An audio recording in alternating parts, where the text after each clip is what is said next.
রিজিক আল্লাহ পাক দিয়েছেন বলেই সব যে ঢেলে দিতে হবে, এটা ভালো না, এই কাজটা ঠিক না। আল্লাহ পাক আজকে আপনাকে হয়তো 1 কোটি টাকা দিয়েছেন, কালকে আল্লাহ না করুক 1000 টাকার জন্য মানুষের কাছে হাত পাততে বাধ্য করতে পারেন আল্লাহ পাক। এমনও কিন্তু দিন আসতে পারে, দিন সবসময় সমান থাকে না। আজকে আপনার কাছে 1 কোটি টাকা আছে, কিছু মনে হচ্ছে না, কালকে কে জানে আল্লাহ না করুক যে 1000 টাকা কারো কাছে চাইতে হচ্ছে, 1000 টাকার জন্য ঠেকে গেছেন, হতে পারে না? তো রিজিককে মানুষ তাজিম না করলে রিজিক দূরে চলে যায়। দুটো বিষয় খেয়াল রাখবেন, দুটো বিষয়। এক হচ্ছে মাঝে মাঝে মনের মধ্যে কিছু আমল করার ইচ্ছা আসে না? মনে হলো যে আচ্ছা একটু 10টা আয়াত পড়ি, মনে আসে না মাঝে মাঝে? এমন মনে হয় না? ওই সময় এই যে মনের মধ্যে যে এই ইরাদাটা জাগ্রত হওয়া, এটাকে আমরা বলি ওয়ারিদ। অন্য ভাষায় আপনি বলতে পারেন মেহমান। কি বলতে পারেন?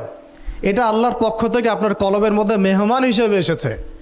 এখন আপনি যদি আমলটা করেন, সেই মেহমান বারবার আপনার কলবে আসবে।